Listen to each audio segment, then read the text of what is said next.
No creo que ustedes hagan eso. No, no, no, no, no. ¿Qué sería? A ver, voy a llamar, pues voy a llamar acá. Acá está. Listo. Voy a llamar a la señorita Ángeles Luisa Quispe. Señorita Ángeles Luisa Quispe. Está presente. Supongo que sí, está presente, ¿verdad? Puede utilizar su micro o si no el chat. No hay problema. Señorita Ángeles Luisa Quispe. ¿Está presente, señorita?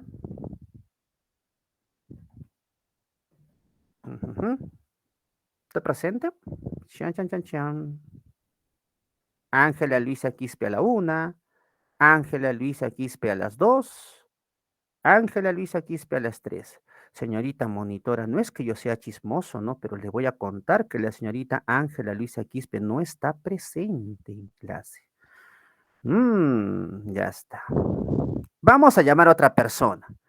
Al señor Cristian Josué.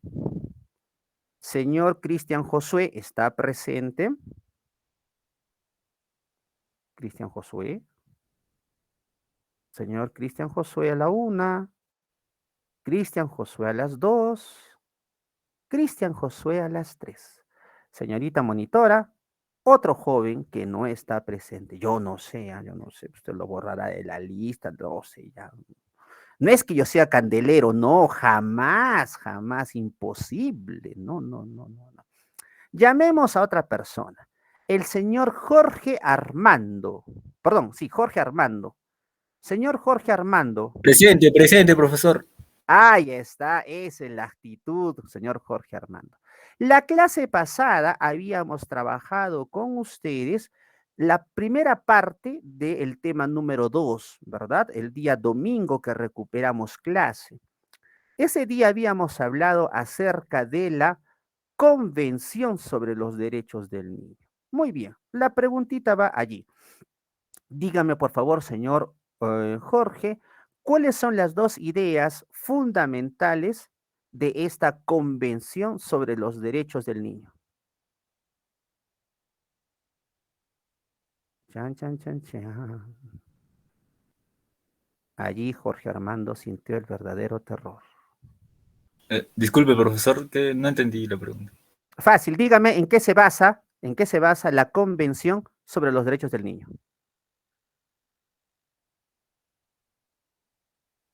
Se basa en dos ideas. Una al menos, dígame. Jorge Armando a la 1, Jorge Armando a las 2, Jorge Armando a las 3. ¿Obligaciones y responsabilidades? F por el señor Jorge Armando, no. Ah, Pregunta abierta para el salón. Dígame, la supervivencia, esos son los principios. Esos son los principios. Esos son los. Yo no he preguntado principios. Yo les he dicho en qué ideas fundamentales. ¿Mm? A ver, ¿qué me escriben por el chat? A ver. Ah, jóvenes, les ayudo, les refresco la memoria. Miren, la Convención sobre los Derechos del Niño, sí, es un tratado de las Naciones Unidas que fue hecho en 1989, se basa en dos ideas, escucha bien, dos ideas. Una, reconoce que las niñas, los niños y los adolescentes gozan de los mismos derechos que los adultos. Recuerda eso. Los niños, las niñas y los adolescentes gozan de los mismos derechos que los adultos. Dos, te dice que las niñas, los niños y los adolescentes gozan de una condición especial de seres humanos. ¿Y por qué gozan de esa condición especial de seres humanos? Porque aún no han logrado alcanzar su pleno desarrollo físico ni mental. Y es por ello que necesitan una protección especial por parte del Estado y por parte de la sociedad en su conjunto. Ah, ya. Esas son las dos ideas que yo les pregunté. Bueno, bueno, bueno. Bien. No, tengo que seguir avanzando, si no el tiempo me va a comer, ¿no? Voy a ser comido por Cronos. Listo. Muy bien. Continuamos entonces. A ver, voy a compartir mi poderosa diapositiva. ¿Dónde está mi poderosa diapositiva? Acá está mi poderosa diapositiva. Chan, chan, chan, chan. Turururururururururu. Ahí está. Salón de clase, por favor, confirme, se ve la diapositiva, se nota la diapositiva, se observa, se visualiza. Sí se ve, profesor. Ya está. Entonces, miren, acá está. Convención sobre los derechos del niño. ¿Listo? Y nos habíamos quedado acá, en los protocolos facultativos. ¿Qué son los protocolos facultativos? Los protocolos facultativos son instrumentos que han sido creados con el objetivo de reforzar, de darle una mayor protección a algunos derechos específicos de los niños y niñas que nos da la Convención de los Derechos del Niño. En palabras simples, los protocolos facultativos sirven para reforzar a la Convención sobre los Derechos del Niño. Por ejemplo, tenemos el protocolo facultativo de la Convención sobre los Derechos del Niño a la participación en conflictos armados. Te dice, no se debe de permitir que menores de 18 años sean reclutados para estas acciones. ¿Listo? Así de simple. ¿Ya? Luego, el siguiente protocolo, el protocolo facultativo sobre la venta de niños, la prostitución infantil y la utilización de niños en la pornografía. Este protocolo nos señala claramente que los estados, los gobiernos deben de incluir una serie de normas, deben ser mucho más duros en cuanto a la persecución y el combate de estas formas de explotación contra la niñez. Y el tercero, el protocolo sobre la Convención sobre los Derechos del Niño relativo a un procedimiento de comunicaciones. Nos dice que se debe de permitir presentar quejas o casos de violaciones de los derechos de las niñas, niños y adolescentes ante un comité de derechos del niño. Comité que podrá ser creado y es creado en las Naciones Unidas. Profe, y en el Perú, ¿qué hemos hecho nosotros para buscar cumplir lo que manda la Convención sobre los Derechos del Niño? Ah, ya.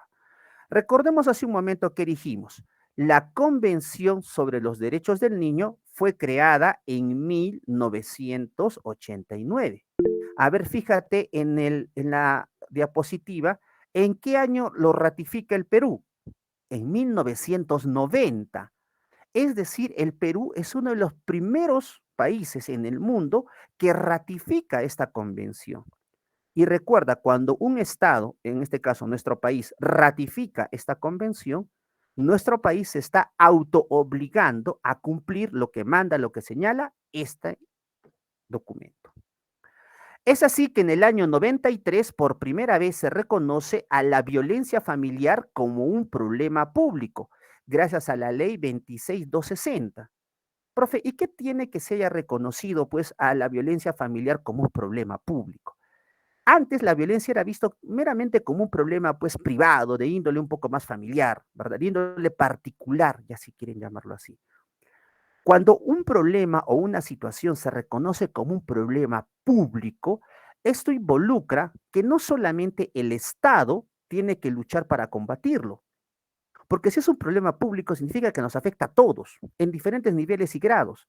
Entonces significa que todos, el Estado, la sociedad, la empresa privada, o sea, todos los que formamos la sociedad en su conjunto, tenemos que luchar desde diferentes ángulos para combatirla. ¿Te das cuenta? Entonces hay una visibilización del problema como tal. Para el año 95 se crean las famosas DEMUNAS, las Defensorías de los Niños, Niñas y Adolescentes, con el fin de defender, de promocionar y de vigilar los derechos de estos menores. Pero tal vez el paso más importante se da en el año 2000, cuando se crea un cuerpo normativo específicamente direccionado para velar por el cumplimiento de estos derechos. Hablamos del Código de los Niños y Adolescentes. Entonces, dicho esto, nos damos cuenta que en los últimos 30 años se ha logrado avanzar cosas interesantes en cuanto a la protección de los derechos de las niñas y adolescentes. Pero, aunque se han dado estos pasos importantes, es necesario también decir que aún nos falta avanzar muchísimo en nuestra sociedad si queremos hablar realmente de cumplir con todo lo que nos pide la Convención sobre los Derechos del Niño y en garantizar realmente estos derechos y el disfrute de esos derechos a los menores. Es decir, aún en nuestra ciudad persisten grandes situaciones de inequidad, de desigualdad en cuanto a los derechos de estos menores. Es decir, como sociedad aún tenemos grandes retos pendientes, como por ejemplo la lucha contra el embarazo adolescente, la lucha contra la anemia, esa terrible enfermedad que afecta a los menores en sus primeros años de vida. Por favor, hay un micro prendido. Señorita monitora, por favor, ¿puede silenciar a su compañera?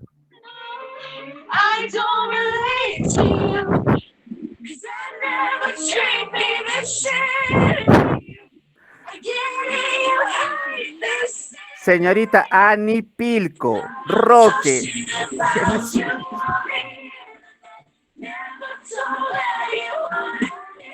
Levantemos las manos todos ya. Ah, por fin. Yo ya me estaba conectando, ya, Dios mío. Hay que hacerle su roche. Señorita Ani Pilco Roque, le comento que está usted a full volumen, ¿ya? Y nunca ha pensado participar en Yo Soy, algo por el estilo. Digo, ¿no? No hay que reprimir nuestros dotes artísticos, pero creo que en la clase no, ¿verdad? Creo que en la clase no. Dios mío.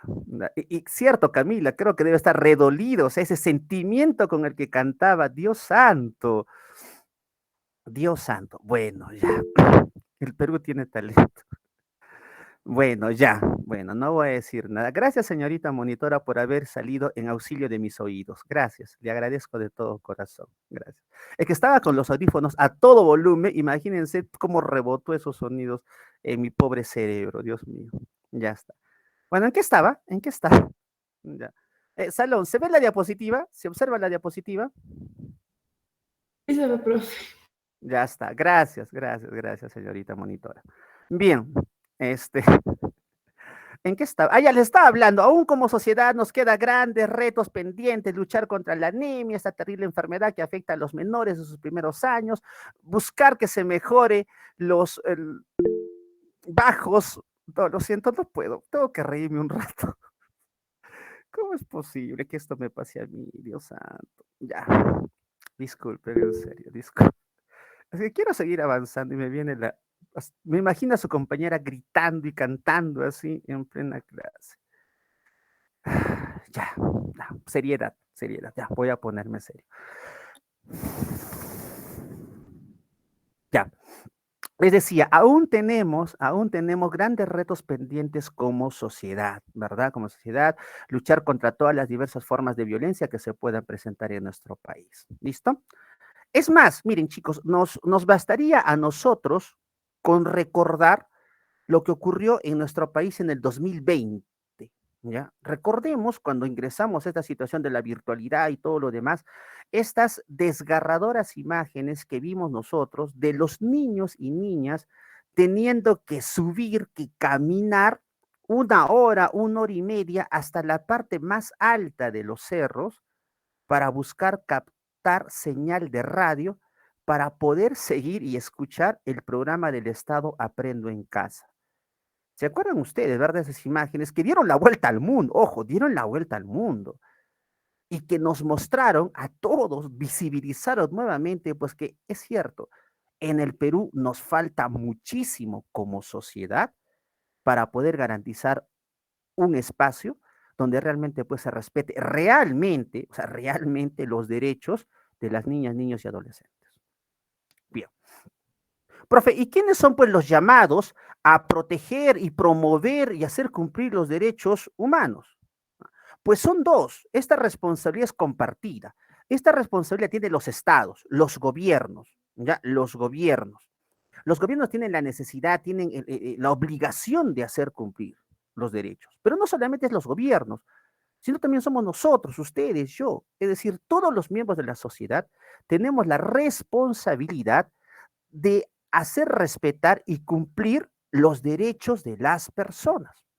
¿Mm? Nunca nos olvidemos de ello. Es nuestra responsabilidad como tal. De igual manera, la pregunta es, profesor, ¿y cuál es la mejor forma o el ámbito de gobierno donde estos derechos se pueden respetar? La mejor forma de gobierno es el sistema democrático, porque la democracia como sí, como forma de gobierno, es tal vez la forma de gobierno donde se puede permitir un mayor disfrute y una mayor protección de estos derechos como tal. ¿Listo? Ya, muy bien. Continuemos. ¿Y de qué más tenemos que hablar en este momento? ¿Ya? Bien, ¿de qué más? Ya está. Vamos a hablar acerca de los organismos internacionales que se encargan de la protección y la promoción de los derechos humanos. Repito, vamos a hablar de los organismos internacionales que se encargan de la protección y promoción de los derechos humanos. Específicamente vamos a hablar de la Corte Internacional de Justicia de La Haya y también vamos a hablar de la Convención Americana sobre Derechos Humanos. ¿Listo? Muy bien. Entonces, empecemos. Vamos a hablar acerca de la Corte Internacional de Justicia de La Haya, conocida también como Tribunal Internacional de Justicia. ¿Ya? Recuerda, el Tribunal Internacional de Justicia es el máximo órgano judicial de las Naciones Unidas. ¿Listo? Bien. Profe, ¿y de qué se encarga la Corte Internacional de Justicia? La Corte Internacional de Justicia se va a encargar, ¿ya? Se va a encargar de solucionar disputas, controversias, situaciones de conflicto que se puedan presentar entre dos estados. Repito, la Corte Internacional de Justicia se encarga de resolver problemas, disputas, desavenencias que se puedan presentar entre estados. Por ejemplo, cuando el Perú tenía el diferendo marítimo con Chile, nosotros, ¿a qué organismo internacional recurrimos para solucionar de manera pacífica este impasse que teníamos con Chile, igual Chile con nosotros? A la Corte Internacional de Justicia de La Haya. ¿Ya? Recuerda, la decisión que toma la Corte Internacional de Justicia de La Haya frente a estos casos son decisiones finales, son decisiones de obligatorio cumplimiento, no tienen derecho a apelación. No es que yo que como país vaya a este tribunal internacional y si este tribunal internacional no me da la razón, entonces yo que agarro y pues no le hago caso y me voy a quejar a otro organismo internacional. No, no se puede. Lo que manda la Corte Internacional es de obligatorio cumplimiento para las partes. Dos, ¿de qué se encarga más este Tribunal Internacional de Justicia? Se encarga de dar opiniones, de dar su punto de vista cuando son consultados, cuando son preguntados de temas que involucren aspectos judiciales, ya sea por la Asamblea General o por el Consejo de Seguridad de las Naciones Unidas. En resumen, por ejemplo, cuando en la ONU surge alguna duda que involucre un tema jurídico, ¿ya? Automáticamente, ¿a quién le van a preguntar? Al principal organismo judicial de la ONU. ¿Y cuál es el principal organismo judicial de la ONU? Pues el Tribunal Internacional de Justicia. ¿Listo? Muy bien. Después vamos a hablar también de la Convención Americana sobre Derechos Humanos. ¿Cuál es el otro nombre con el cual se le conoce a la Convención Americana sobre Derechos Humanos? Se le conoce con el nombre de Pacto de San José de Costa Rica. Repito, se le conoce con el nombre de Pacto de San José de Costa Rica. ¿Ya? Y es el principal organismo que se encarga de la protección y promoción de los derechos humanos en esta parte del mundo. ¿Cómo, profe, en esta parte del mundo? No entiendo. Significa de que también en Europa, por ejemplo, tienen su propia Convención Europea sobre Derechos Humanos. En África tienen la Convención Africana sobre Derechos Humanos. Pero en esta parte del mundo, el principal organismo es la Convención Americana sobre Derechos Humanos. Listo. Ahora, la Convención Americana sobre Derechos Humanos está conformada internamente por dos organismos diferentes pero complementarios entre sí. ¿Cuáles son estos dos organismos internacionales? La Comisión Interamericana de Derechos Humanos y la Corte Interamericana de Derechos Humanos. No son iguales, son diferentes. ¿Y en qué se diferencian, profe? Por ejemplo, la Comisión Interamericana se dedica principalmente a una función conciliadora. ¿Cómo es esto, profe? Por ejemplo, cuando un ciudadano o un grupo de ciudadanos considera que sus derechos fundamentales están siendo vulnerados, violados, lesionados por su gobierno, puede recurrir a un organismo internacional. ¿A cuál? A la Convención Americana sobre los Derechos Humanos. Y cuando recurren a este, pues se derivan a la Comisión Interamericana. O sea, la Comisión Interamericana agarra y dice, a ver, ciudadanos, a ver, Estado, ¿qué está pasando acá? Hablemos, conversemos, solucionemos esto dialogando rápidamente. También realiza una función crítica, que significa de que emite informes anuales sobre cuál es la realidad de los diferentes países de la región sobre la protección y promoción de los derechos humanos. De igual manera realiza una función promotora, una función protectora también, porque interviene para pedir, para solicitar a un país, a un Estado, que cese, que suspenda actos que puedan estar violando los derechos humanos de sus ciudadanos. Profe, ¿y qué ocurre si un Estado, si un gobierno no hace caso cuando la comisión le pide que cese actos que estén violando derechos humanos contra sus ciudadanos? Ah, si un Estado no quiere hacerle caso a la comisión presenta una denuncia ante la Corte.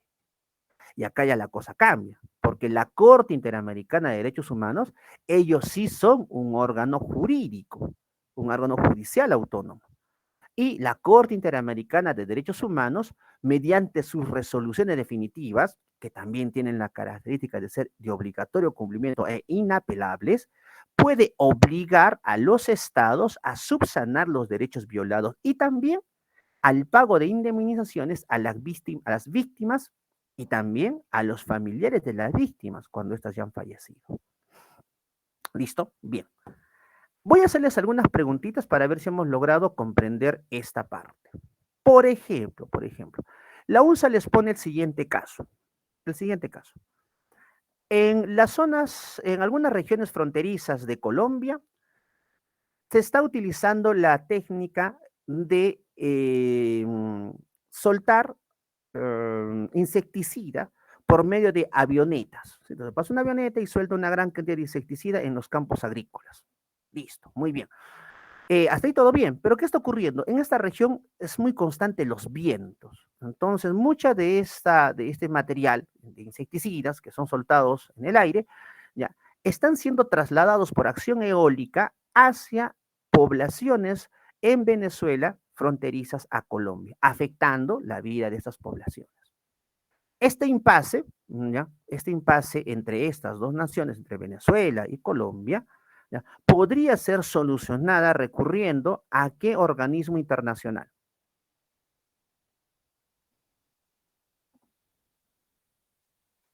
A ver, ¿a qué organismo internacional podría solucionarse este asunto?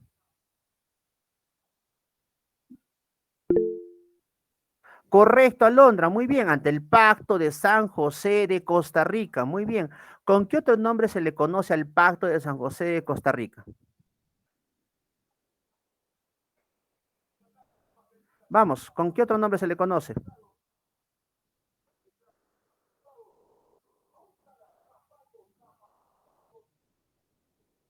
Con el nombre de Convención Americana sobre los Derechos Humanos, ¿correcto? El nombre de Convención Americana sobre Derechos Humanos. Muy bien, siguiente pregunta, siguiente pregunta. La UNSA te pregunta lo siguiente, te dice, en el año 2020 se presentó una serie de protestas en Chile, ¿ya? En Chile.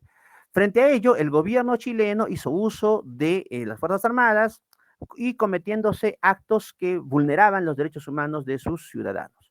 Estos ciudadanos, ¿a qué organismo internacional ya podían recurrir?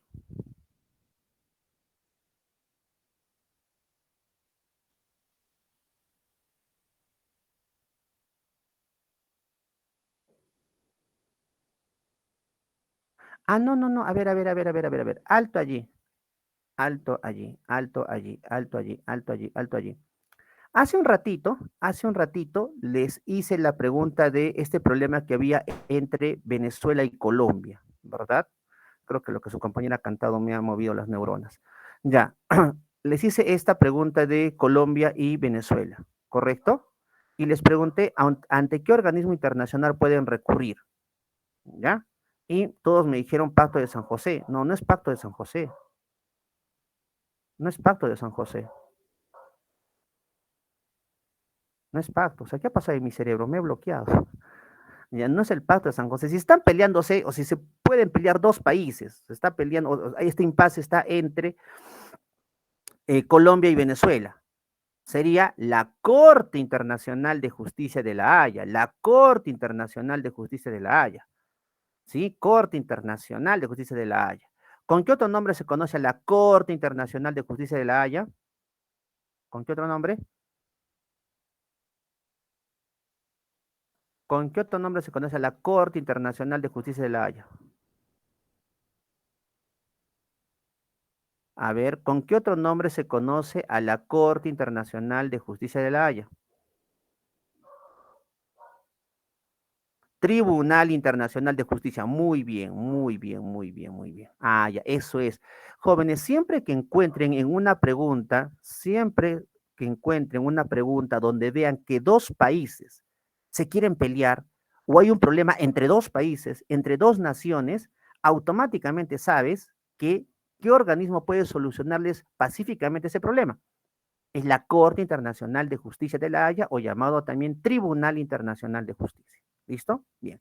En cambio, cuando el problema es entre un grupo de ciudadanos y su país, ¿ya? ¿A qué organismo internacional pueden recurrir? Como en el caso que te puse de Chile, ¿ya? ¿A qué organismo pueden recurrir? Como en el ejemplo de Chile, como en el caso de Chile. Los ciudadanos chilenos, ¿a qué organismo pueden recurrir? Ahora sí sería al Pacto de San José de Costa Rica, llamado también Convención Americana sobre los Derechos Humanos. ¿Listo? Muy bien, muy tu bueno, muy tu bueno, muy tu bueno. Listo, sigamos, sigamos, sigamos. ¿De qué vamos a hablar ahora? Ahora vamos a hablar de la Constitución, ¿ya? Constitución. Recuerda, la Constitución, nuestra Constitución, es el principal instrumento jurídico político que tenemos en nuestro país. La Constitución es importante, ¿por qué? Profe, ¿por qué es importante la Constitución? Porque la Constitución contiene normas que no pueden ser desnaturalizadas, ni mucho menos contradichas por ninguna otra norma, perdón, perdón, por ninguna otra norma del sistema legislativo, ni mucho menos por ninguna otra norma del Poder Judicial. Abro paréntesis. Gracias, jóvenes, por haberme dicho salud.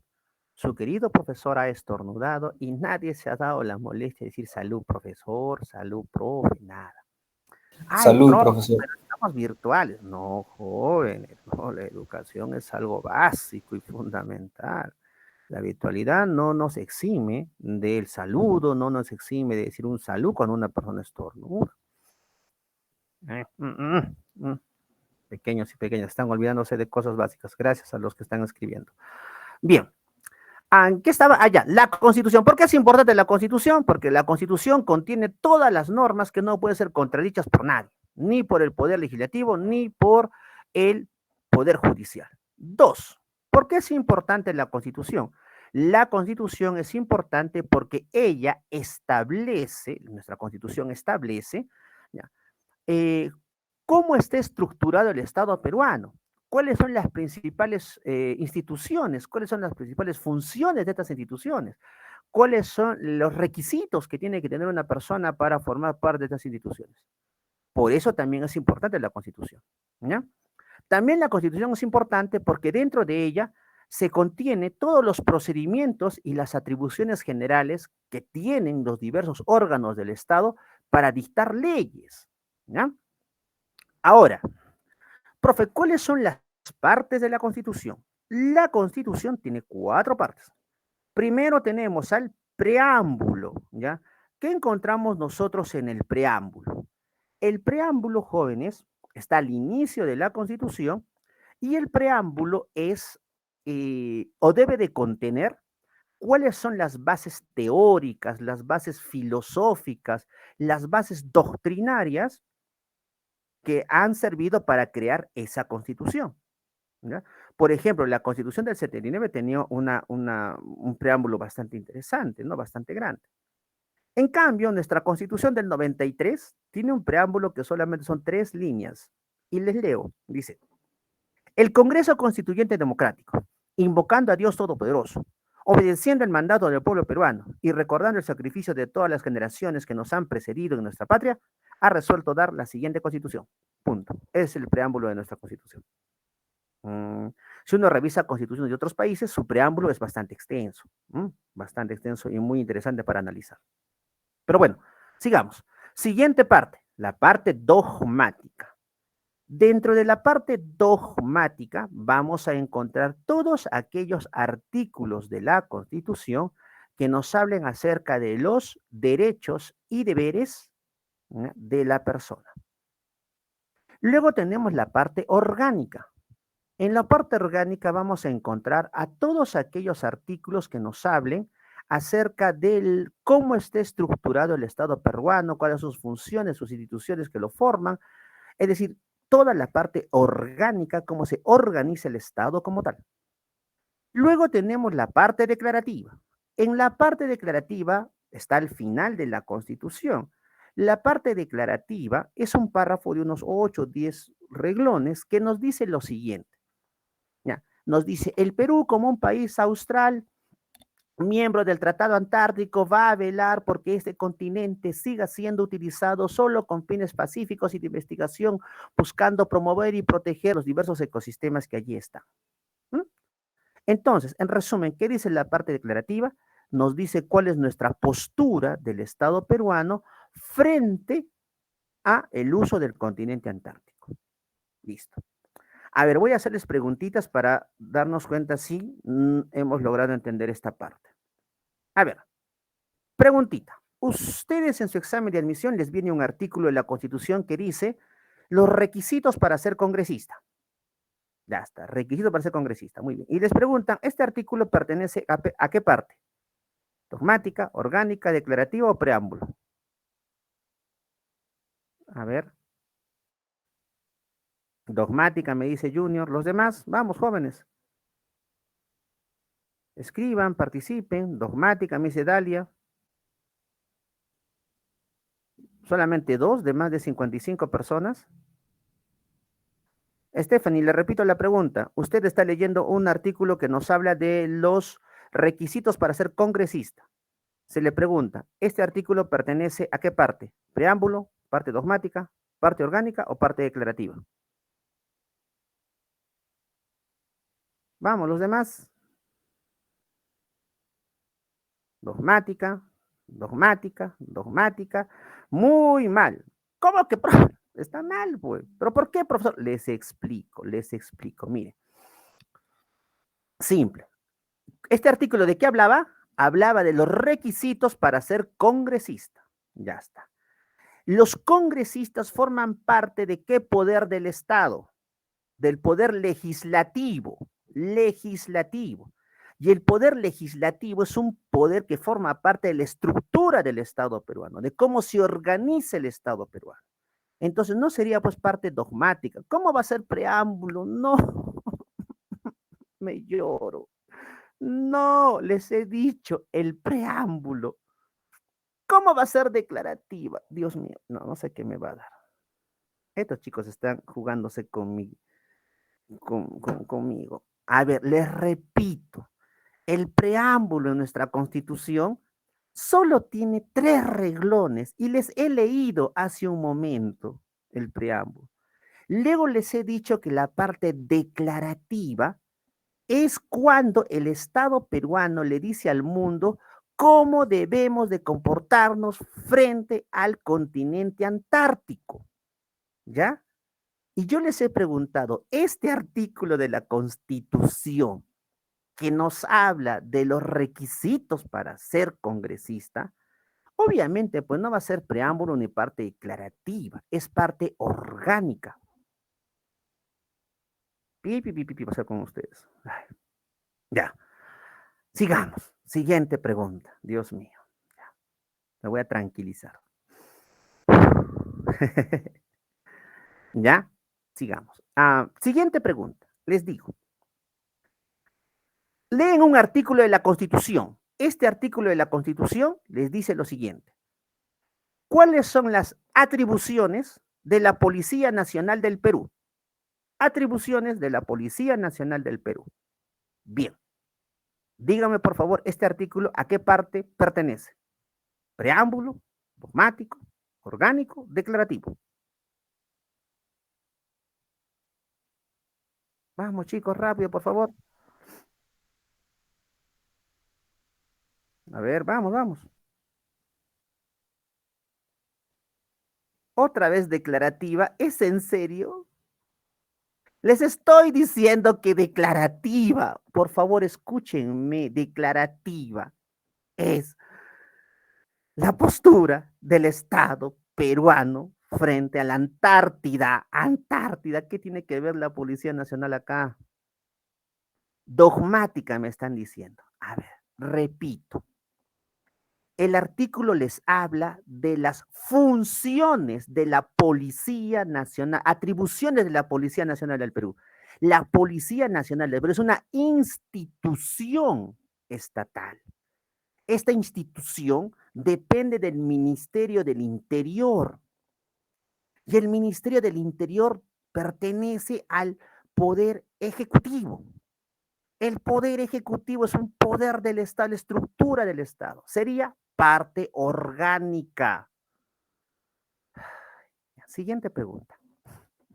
A ver, la UNSA les pone un artículo que les habla acerca de las funciones del defensor del pueblo.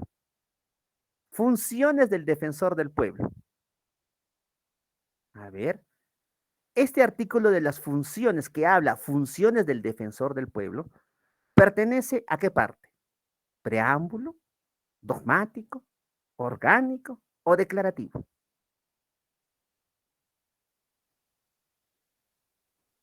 Vamos, jóvenes.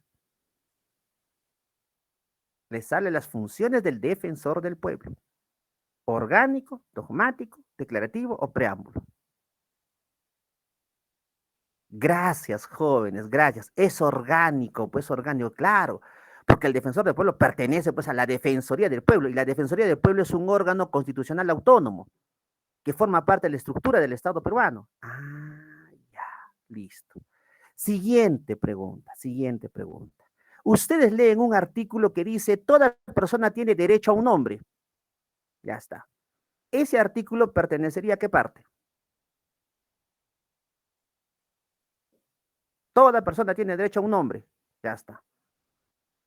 Correcto. Ahora sí sería dogmática, porque la parte dogmática contiene todos los artículos que hablan acerca de los deberes y derechos de la persona. ¿Listo? Bien. Ya, chicos. Ya. Yo lo reniego, solamente que así suelo hacer mis clases para darle mayor énfasis. Suelo ser muy histriónico, ¿ya? En mis clases. Profe, ¿qué es histriónico? Buscan en el diccionario, razonamiento verbal, vocabulario. Ya. Ah, no, me olvidé. Antes de continuar, debo hablarles un poquito de la historia de nuestra Constitución. ¿Ya? Miren, la actual Constitución que nosotros tenemos es del año 93. La anterior a esta era del año 79. ¿Quién elaboró la Constitución de 1979? La elabora una asamblea constituyente. ¿Y por qué, profe, una asamblea constituyente? Que en esos años no había Congreso, no había, pues. ¿Y por qué, profe? Porque estaba cerrado. ¿Y por qué estaba cerrado? Porque en esos años, 77, 78, ¿ya? 76, el Perú vivía en una dictadura militar. Estábamos bajo el poder de las Fuerzas Armadas. ¿Sí? ¿Te acuerdas? Ah, entonces no había Congreso, pues estaba cerrado.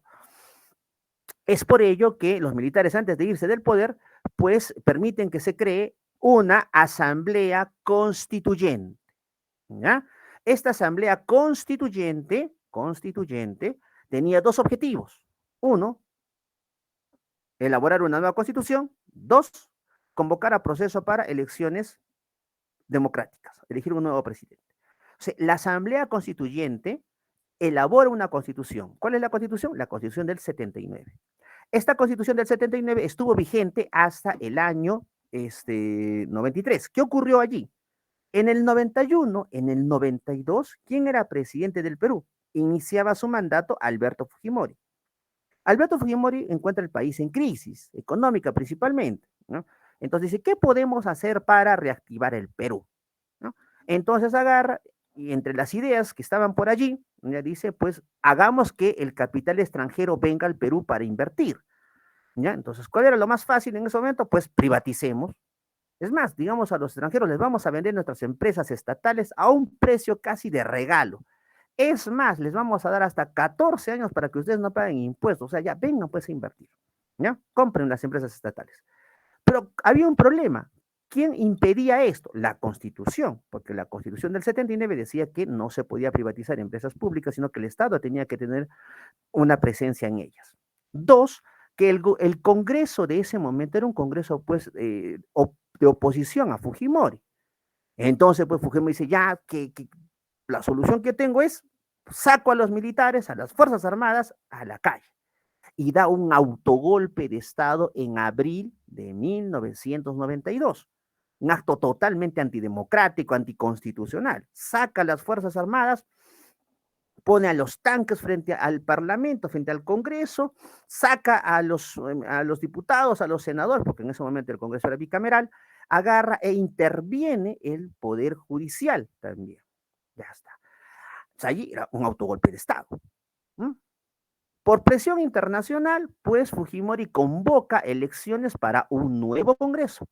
Ahora sí, este nuevo Congreso ya de mayoría fujimorista, va a ser el encargado de elaborar una nueva constitución.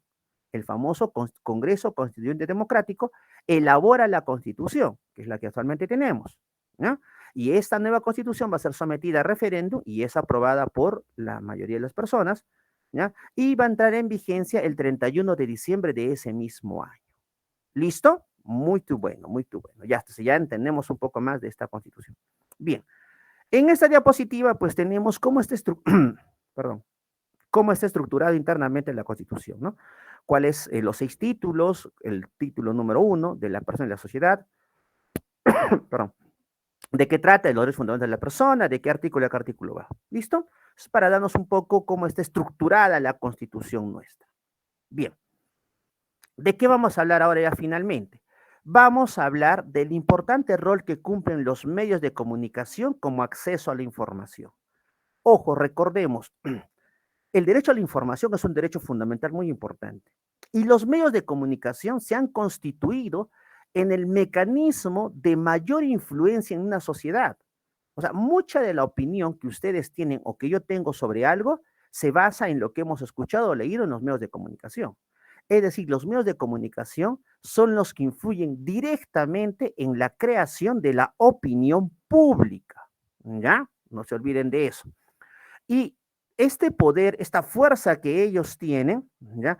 Van a basarse en 3 principios fundamentales. ¿Cuáles son esos 3 principios fundamentales en los cuales debería de basarse la labor de los medios de comunicación?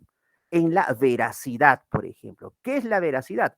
Transmitir los hechos lo más cercanos a la verdad posibles, es decir, no tergiversarla. ¿Eh?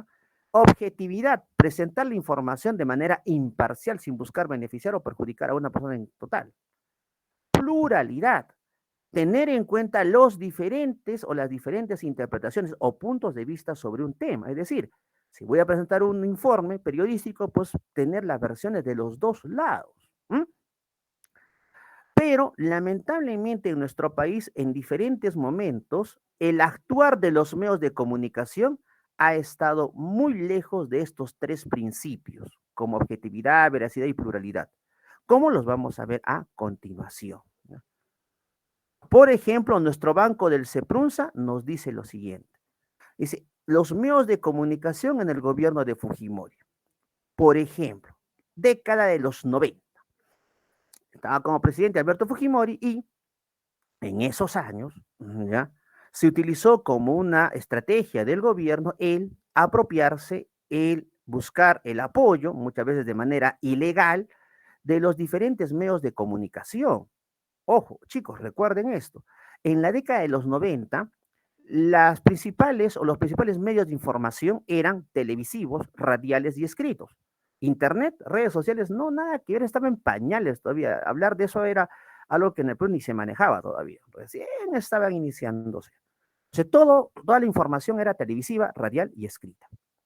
Entonces, el Estado, el gobierno, va apropiándose de estos medios de comunicación, de las líneas periodísticas principalmente. Por ejemplo, como refiere la imagen, ¿no? Ahí tenemos la imagen que dice, Montesinos entregando dinero en efectivo a Ernesto Schutt Landazuri, entonces presidente de directorio de Panamericana Televisión, en presencia del entonces ministro Víctor Hoyguay. O por ejemplo, como vemos acá en la imagen, la aparición de los famosos diarios Chicha, pues, ¿no? Estos diarios que uno, su principal labor era apoyar al gobierno y dos, ¿ya? Era criticar a cualquier persona que se opusiera a este y dar, obviamente, noticias que no tenían nada de importancia para el país. Y el objetivo de todo esto era justamente desviar la atención de la población de los hechos que verdaderamente eran interesantes o importantes para el país como tal. Por ejemplo, hablamos acá de las famosas cortinas de humo o psicosociales. Como por ejemplo, a ver, mira, voy a retroceder, miren, miren, miren. Miren, por ejemplo, allí tenemos en esta diapositiva un recorte de un periódico de la época. ¿Qué dice? Fujimori pide a Virgen que llora que nos ayude a salir de la crisis. O sea, profe, ¿es en serio? Sí. En esos años era muy común, muy común que aparecieran pues vírgenes que lloraban o imágenes religiosas en paredes allí o imágenes en supuestos rostros de Cristos en paredes o árboles o lo que fuere. ¿Es en serio, profe? Sí. Y los medios de comunicación no hacían más que hablar sobre eso. ¿Es en serio? Sí. Es más, hasta las mismas autoridades, como estamos viendo acá, pues el mismo presidente se prestaba para todo ese espectáculo como tal. Tanto así, por ejemplo, tanto así que aparecieron noticias pues muchísimo más fuertes, ¿no? Y es decir, durante muchos días los medios de comunicación, radiales o escritos, no hacían más que hablar sobre la aparición de estas supuestas imágenes religiosas en nuestro país. Es más, los canales de televisión hacían transmisiones en vivo, ¿ya? Donde pues, todo el mundo pues hablaba solamente de esto. Y esto es solamente una muestra, ¿no? Había muchísimas otras noticias totalmente pues jalada de los cabellos, como la aparición de la mano negra, que la vampiresa Sarah Helen y una serie de cosas más. Noticias que buscaban pues desatender la opinión de la población frente a temas importantes. Temas importantes como cuáles. Por ejemplo, ¿ya? En el año 97 el señor Fujimori pues busca una tercera reelección. Y el Tribunal Constitucional de ese momento le dice, oye, Fujimori, cuidado, no puedes buscar una tercera reelección.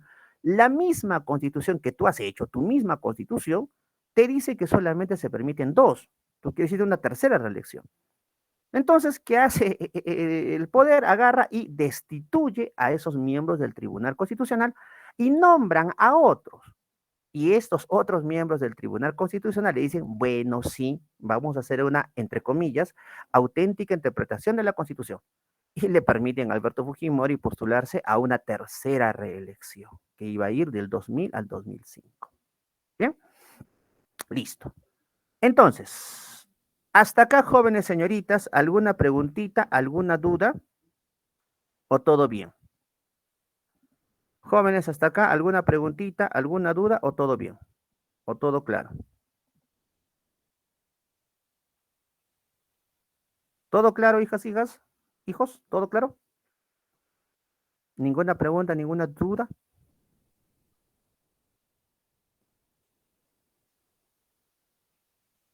¿Sí? A ver, el comentario del señor Francisco no lo tomaré en cuenta. Los demás sigo. A ver, profesor, ¿puede subir las diapositivas al Classroom, por favor? Pueden tomarle captura de pantalla, jóvenes señoritas. ¿Los demás? ¿Preguntitas? ¿No? ¿Todo bien? ¿Continuamos con la práctica? ¿Sí? ¿Continuamos? ¿Sí? ¿Continúo? Sí, profesor, ya está. Good, ya está. Muy bien, primera pregunta de la práctica, ¿qué nos dice? Primera pregunta de la práctica, ¿qué nos dice? Sabemos que los pactos internacionales de derechos son uno de los 3 textos fundamentales que protegen a los derechos humanos. Ya está, muy bien. Estos fueron redactados con el fin de, a ver, ¿cuál es la respuesta acá de la práctica? Pregunta 1, ¿cuál es? A ver. ¿Cuál es el objetivo de la creación de los pactos internacionales?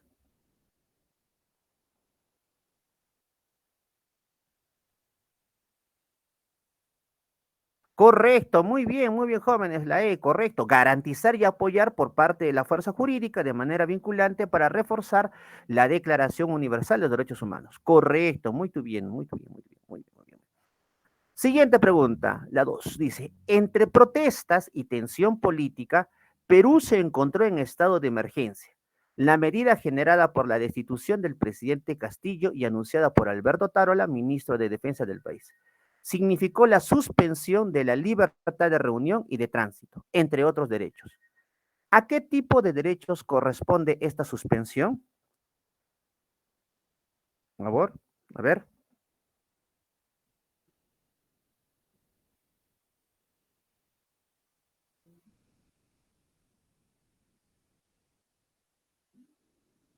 A ver. Me dice la B, Jorge, los demás. Vamos, jóvenes, opinen. ¿Qué alternativa? A ver. Chan, chan, chan, chan. La A me dice políticos. No dice libertad de tránsito, libertad de reunión. ¿Ya? La E me dicen, ¿ya? La E, correcto. A ver, la E, la E, la E, la E. Muy mal. ¿Cómo que muy mal, profe? No, les explico, les explico, les explico. Miren, miren, miren. Recuerden, ustedes mismos chicos, recuerden la misma realidad de nuestro país.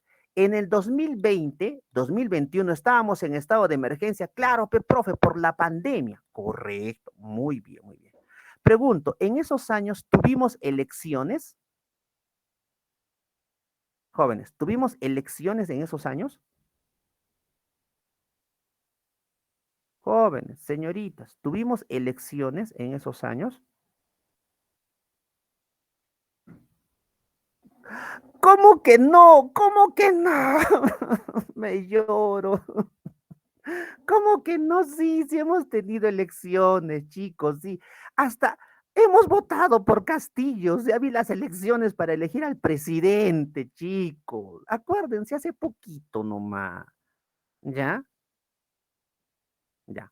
Entonces, sí, sí hubo elecciones, sí hubo elecciones.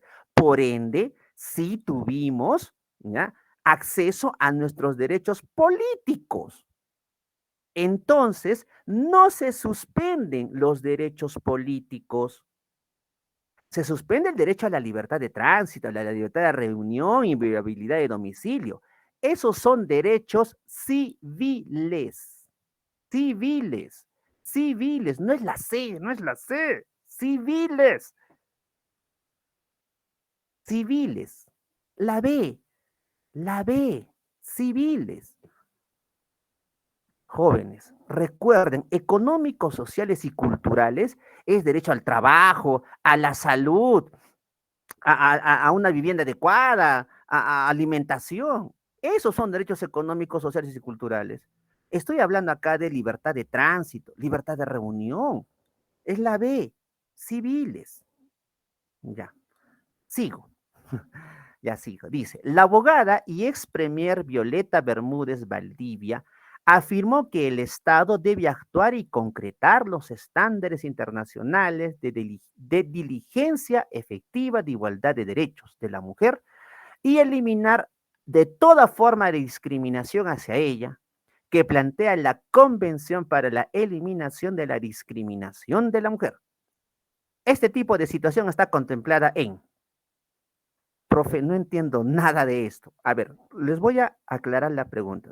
Lo que les están diciendo acá, de manera simple, es el derecho a la no discriminación, ¿ya? ¿Dónde está contemplado? Así de simple. Es el derecho a la no discriminación, en este caso es no discriminación contra la mujer, ¿verdad? Por eso, el derecho a la no discriminación, ¿en qué alternativa está contemplada?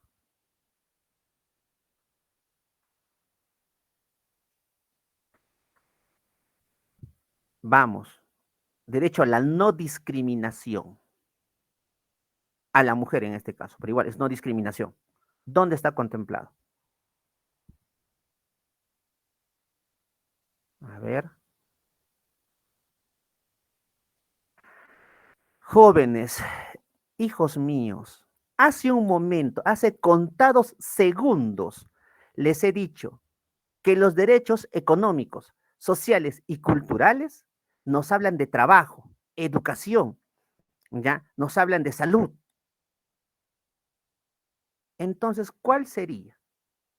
El derecho a la no discriminación es, y miren, voy a retroceder la diapositiva para que ustedes mismos se den cuenta de que les falta repasar bastante, hijos. Están cometiendo errores muy básicos.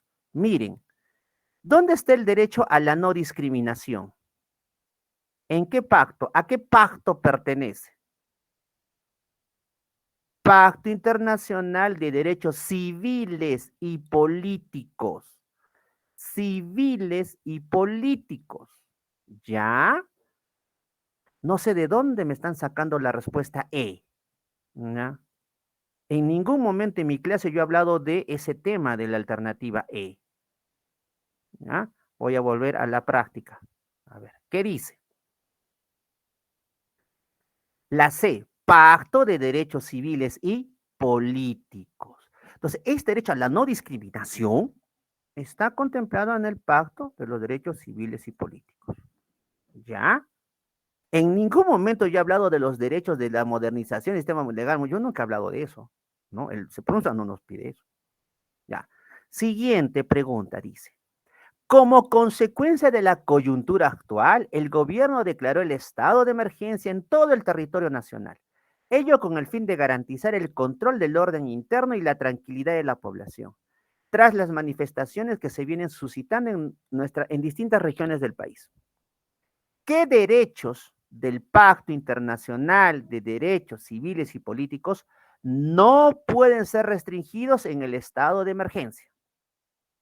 Repito, ¿qué derechos en el estado de emergencia que pertenezcan al Pacto Internacional de Derechos Civiles y Políticos no pueden ser restringidos? A ver, ¿cuáles no pueden ser restringidos?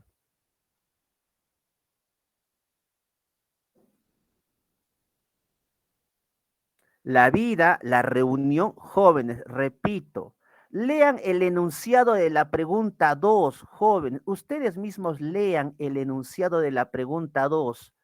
A ver, ¿qué dice el enunciado de la pregunta 2? ¿Qué derechos se suspenden en un estado de emergencia? Reunión, tránsito, ¿ya? Y me dicen la B, vida, reunión. Reunión sí se suspende, ¿ya? La A, educación, salud y vivienda. A ver, educación no se suspende. Salud tampoco se suspende. Está bien, hasta allí está bien. Luego, ¿qué dice? Vivienda. El derecho a la vivienda es que nadie me pueda botar forzosamente de mi vivienda y nadie puede ingresar a mi vivienda sin mi permiso. Es mi casa. Yo decido quién ingresa y quién no ingresa a mi casa. Pero en un estado de emergencia se restringe el derecho a la inviolabilidad de domicilio. Ah, entonces en un estado de emergencia sí pueden ingresar a mi vivienda sin mi permiso. ¿Te das cuenta? Entonces la A no es. La A no es. La C, agua potable no se restringe. Prohibición de la esclavitud no se restringe. Ahí está bien. ¿Qué dice la paz? O sea, por algo estamos en estado de emergencia, porque la paz pues no está garantizada. Ah, ya. O sea, ¿cuál sería la D? La vida, la no tortura y la religión. O sea, estoy en estado de emergencia, sí, pero pueden atentar contra mi vida, me pueden matar como yo quiera, no. ¿Me pueden torturar? Tampoco. ¿Me pueden prohibir que yo rece mi Padre Nuestro? Tampoco. Orden correcta a marcar la D. ¿Listo? La D. Ya, voy a tranquilizarme. No, mentira, chicos, siempre hago mis clases así bien eufóricas. ¿Ya? Muy bien, ya está. Entonces, chicos, hasta acá continuamos, perdón, hasta acá terminamos la parte del tema número 2, ¿ya? Hoy día también tenemos que trabajar también tenemos que trabajar el tema número 3. Voy a abrir mis diapositivas para empezar a trabajar la primera mitad del tema número 3. ¿Ya? Eso también tengo que trabajar con usted. Muy bien. ¿Listo? Entonces voy a compartir mi diapositiva. A ver, listo. Muy bien. ¿Se ve la diapositiva? ¿Se nota la diapositiva, jóvenes señoritas? Sí. ¿Se ve? Profesor. Ya está. Muy bien, señorita monitora, por favor, entonces el segundo tema a trabajar en esta hora que me queda es la primera parte del tema de la tercera semana, ¿ya? Que es el tema de ciudadanía como parte de un devenir permanente de construcción y cambio. Eso vamos a trabajar. Bien. Continúo entonces. Listo. ¿De qué vamos a hablar? Vamos a hablar de la participación ciudadana.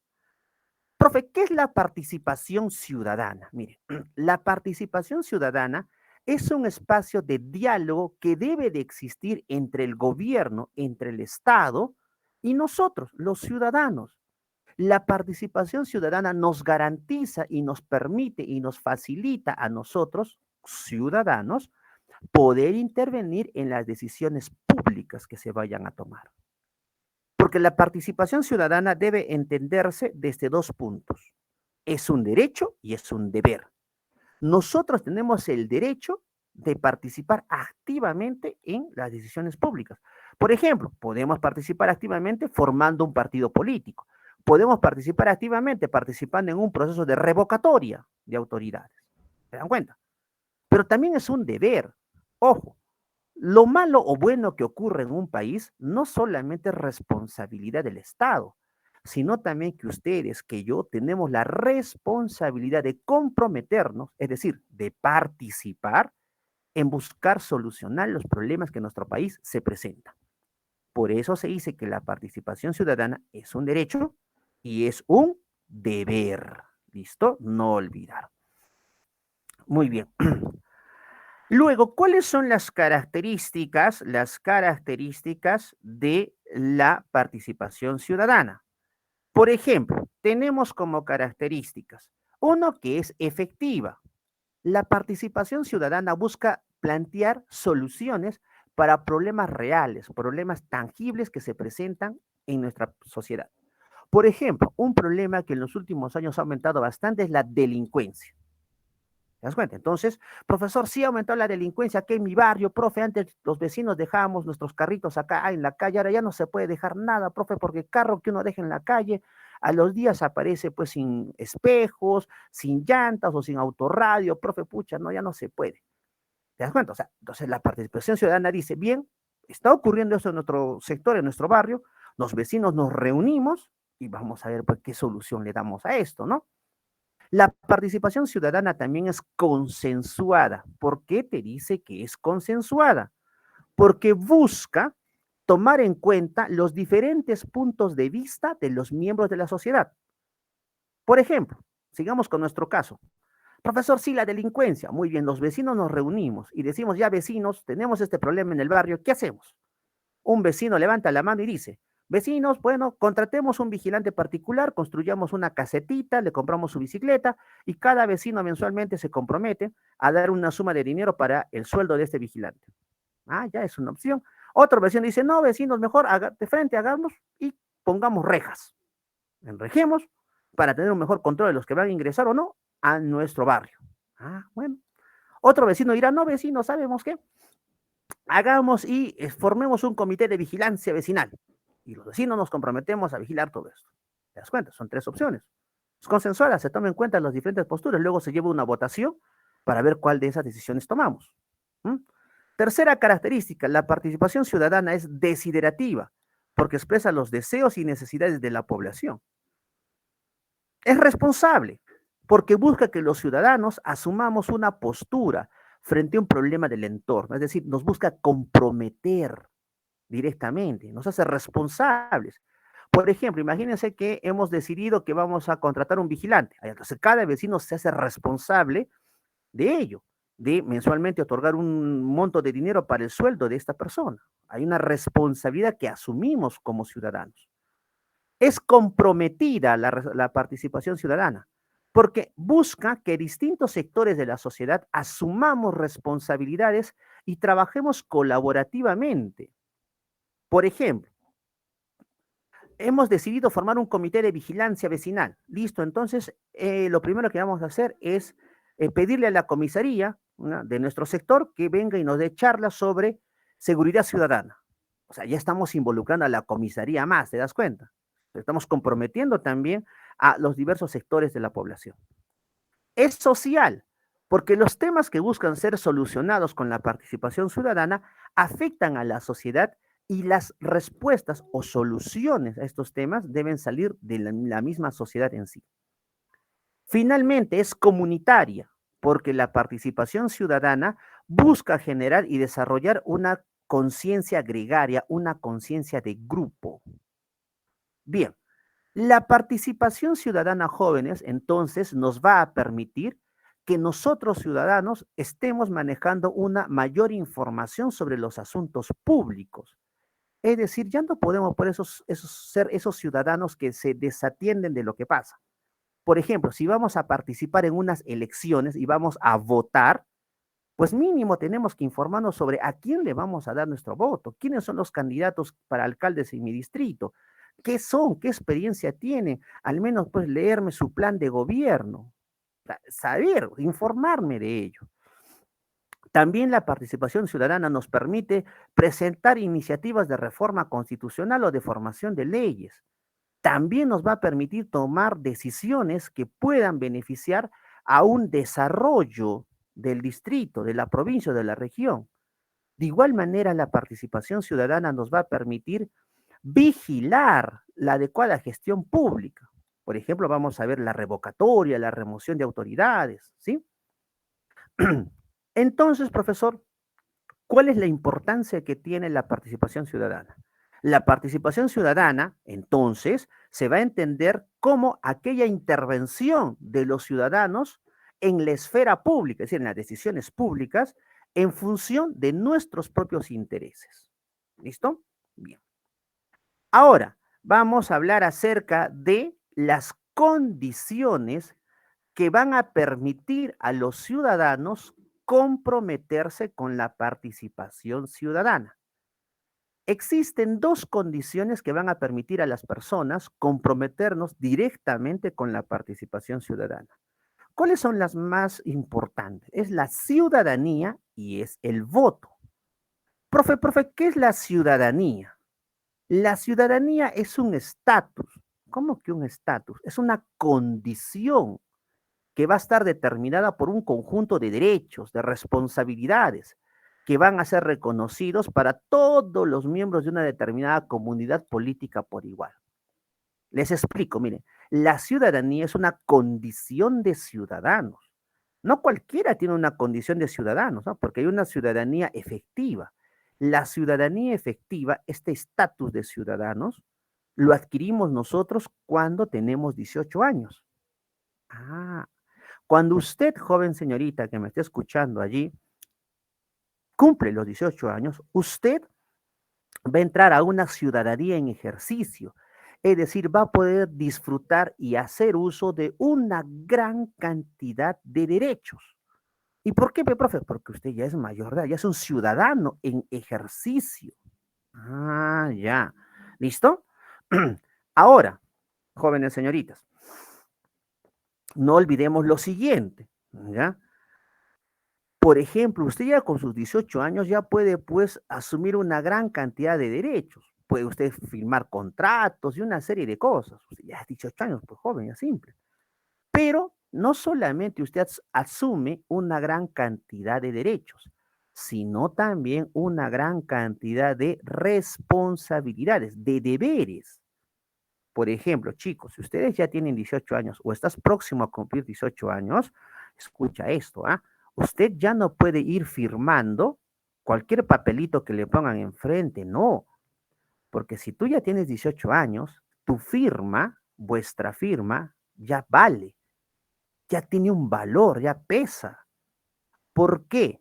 Porque cuando usted firma un documento a sus 18 años, siendo ya mayor de edad, siendo ya un ciudadano en ejercicio, usted se está autoobligando a cumplir con todo lo que dice ese documento. Pero es que, profe, yo no leí, lo firmé rápido. Lo siento. Usted se está autoobligando. Ya no puede decir, no, mamá, papá, ayúdame, yo no sabía. No, esa responsabilidad es personal, porque la firma que está en ese documento no es la firma de su papá o de su mamá, no, es de ustedes. Y ustedes ya no tienen excusa ahí, o sea, son mayores de edad, ya estás ejerciendo tus derechos ciudadanos. Jóvenes, como les digo, la ciudadanía sí nos otorga una gran cantidad de derechos, usted va a poder disfrutar de todos ellos, ya es mayor de edad, pero también, por ejemplo, en el caso de las firmas, nos da una gran responsabilidad. O sea, si usted antes de firmar un documento, léalo bien. Profe, y si no entiendo, no lo firmes. No lo firmes hasta que estés seguro de qué significan esos términos, por qué me van a cobrar tanto porcentaje. O sea, enterémonos bien, ¿ya? Y si después de saber y enterarnos bien qué voy a firmar, recién hagámoslo. Y si no, mejor no lo firmes. ¿No? Mejor no lo firmes. Sé un poco desconfiado, jóvenes. Seamos un poquito desconfiados cuando firmemos documentos. Leamos bien a lo que nos estamos comprometiendo. La ciudadanía como tal tiene características. Por ejemplo, se reconoce que todos los ciudadanos somos iguales en derechos y en deberes. También nos dice que la ciudadanía busca que se mejore las condiciones de todos los miembros de la comunidad, en especial de manera solidaria con aquellos miembros que pertenecen a grupos vulnerables, ¿ya? A minorías étnicas, a los niños, las niñas, por ejemplo. De igual manera, la ciudadanía busca que esta pueda ser basada en un respeto mutuo, que se reconozca un respeto para que permita una convivencia adecuada de las personas. La ciudadanía también tiene niveles de participación ciudadana. Son 3 niveles de participación ciudadana. Primer nivel, la participación representativa. Es decir, cuando usted forma parte de un partido político, sí, sí, profesor, soy miembro de un partido político, o usted es un candidato, ¿no?, de un partido político, o usted elige a sus autoridades. Ahí estamos haciendo uso de una participación representativa, ¿ya? Luego, el segundo nivel de participación, o llamada también participación semidirecta, es cuando usted forma parte de un organismo de la sociedad civil, una ONG, una agremiación, etcétera. El tercer nivel de participación es cuando usted hace uso de una participación utilizando los mecanismos de participación y control ciudadano. Es decir, es la participación directa, ¿no? Cuando usted participa en una revocatoria, en una iniciativa de formación de leyes, en un referéndum, etcétera. Bien. Ahora, la pregunta es, profesor, ¿y en qué momento se puede suspender la ciudadanía como tal? Se suspenden en 3 momentos. Uno, por mandato u orden judicial con sentencia de pena privativa de libertad. Me declaran culpable de un delito, me mandan a la cárcel. Se suspende mis ejercicios de mis derechos ciudadanos. ¿Sí? Por ejemplo, porque estoy en la cárcel, pues. Ya está. Siguiente. ¿Cuándo más se suspende? Por una resolución judicial de interdicción. Profe, ¿cómo es esto? No entiendo. Por ejemplo, un juez puede limitar los derechos ciudadanos de una persona por una condición que así se establezca. No entiendo, profe. Les explico. Mire, un caso real. Un joven empresario arequipeño de 27 años sufre un terrible accidente vehicular. Terrible. Se demora meses y meses en recuperarse y finalmente pues ya sale de alta, pero con graves secuelas. La peor de ellas era que durante algunas horas en el día, 10, 12 horas, tenía cierta lucidez, es decir, estaba consciente de lo que hacía. ¿Listo? Pero el resto de horas del día, esta persona pues se desconectaba de la realidad. Divagaba, hablaba cosas sin sentido, es decir, perdía la noción de la realidad del tiempo. Lo malo de esta condición era que era una condición irreversible y lo peor que iba a ser progresiva.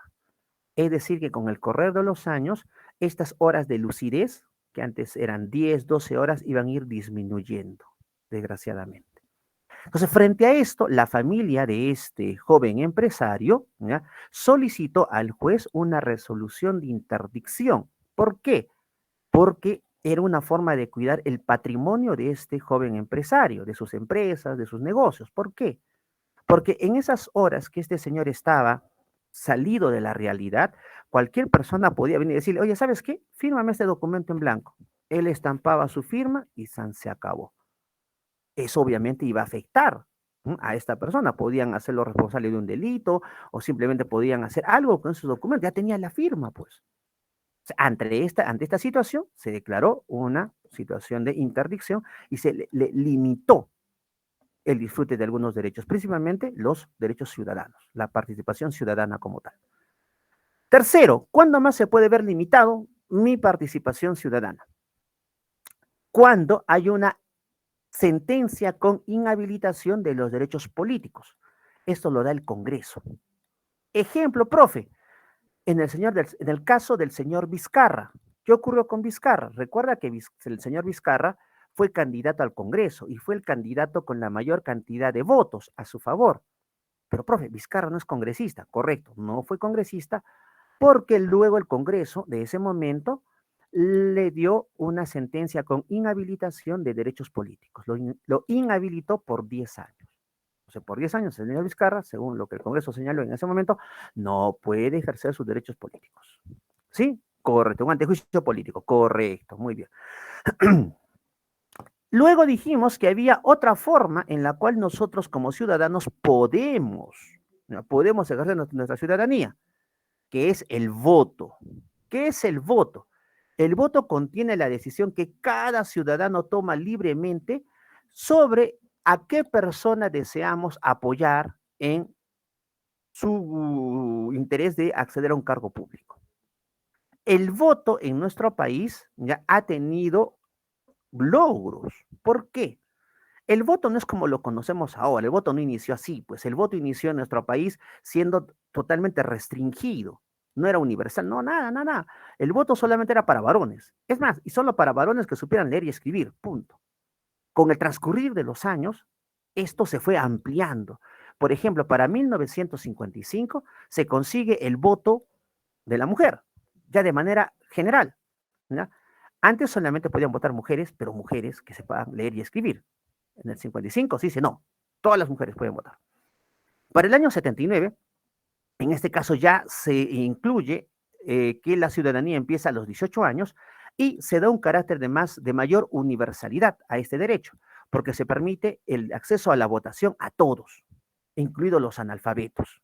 Bien, ahora, en el 2005, ¿ya?, por ejemplo, se da el último gran logro, ¿no?, que se permite que los miembros de las Fuerzas Armadas y de la policía puedan participar en procesos electorales. Bien, ¿y cuáles son las características del voto como un ejemplo de participación ciudadana? Por ejemplo, el voto es universal. Esto significa que todos los ciudadanos mayores de 18 años pueden votar, ¿ya?, de manera libre, si cumplen con los requisitos, pueden votar, ¿ya? Es secreto, porque cada ciudadano tiene derecho a votar sin ser observado. No es que agarren, me entreguen mi cédula de sufragio y yo frente al miembro de mesa vote. No. ¿Cómo son las elecciones? Usted tiene que ir hasta una cámara secreta y en la cámara secreta emites tu voto. ¿Sí? Así funciona eso. Pero, profesor, yo he visto en la tele que algunos políticos agarran y muestran su voto a las cámaras, pues están cometiendo una falta contra la ley de proceso electoral. No debe hacerse eso. Tercero, el voto es directo, porque la elección lo hacemos los ciudadanos directamente, sin intermediarios. No entiendo, profe. Por ejemplo, miren, en algunos países no es así. En algunos países los ciudadanos votan por miembros del Parlamento y son los miembros del Parlamento los que eligen entre ellos a uno para que se haga cargo del Estado. Ah, ahí es diferente, ¿verdad? En nuestro caso, no, nosotros directamente votamos por el presidente.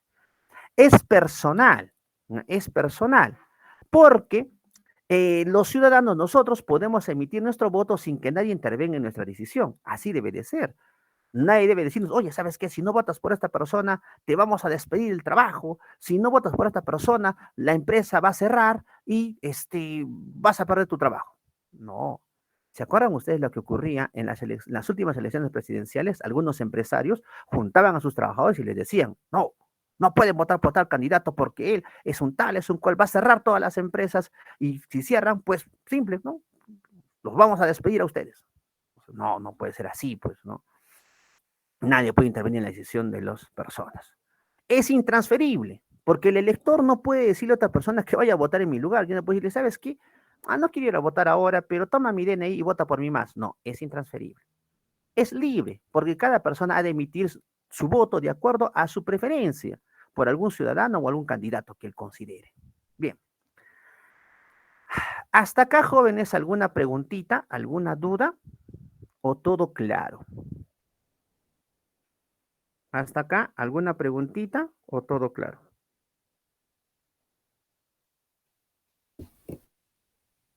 Jóvenes, ¿alguna preguntita o todo claro? Todo claro. Ya está, muy bien, los demás ya. Entonces yo voy a hacerles preguntas, yo voy a hacerles preguntitas.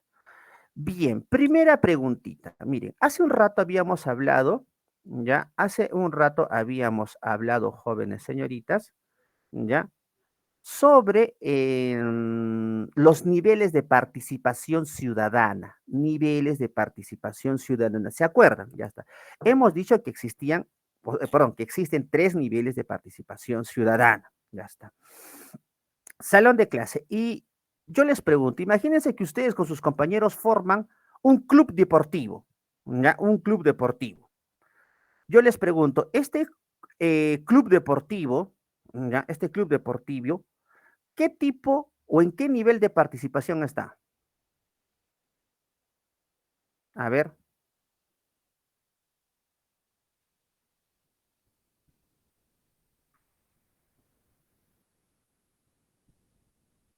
vamos jóvenes. Segundo nivel ya, ¿y a qué, cómo se llama ese segundo nivel?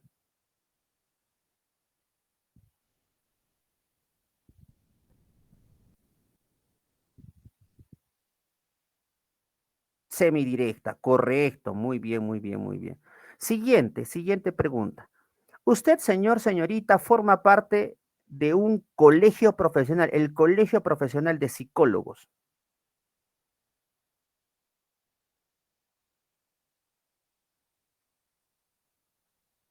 Correcto, semidirecta, muy bien. Siguiente. Usted, señor, está participando en un proceso de revocatoria de autoridades.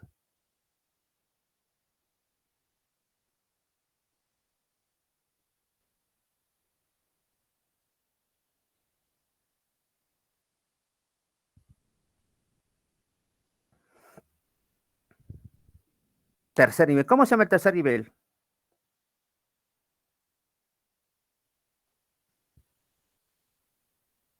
A ver. Directo, muy bien. Usted, señorita, señor, conjuntamente con sus compañeros forman el partido político Fósil 3000. Ya, este partido político sería un ejemplo de qué tipo de participación. ¿En qué nivel, perdón? Primer nivel, pero ¿cómo se llama el primer nivel? Representativa. Representativo, correcto, muy bien, jóvenes. Hasta acá nosotros terminamos esta partecita, y nos quedamos acá, en mecanismos de participación y control ciudadano. Ya acá nos quedamos. Muy bien. A ver, creo que por ahí vi una pregunta, alguien preguntó, no, no me acuerdo. Mis lentes no me ayudan. Nadie. No hay preguntas, ¿no?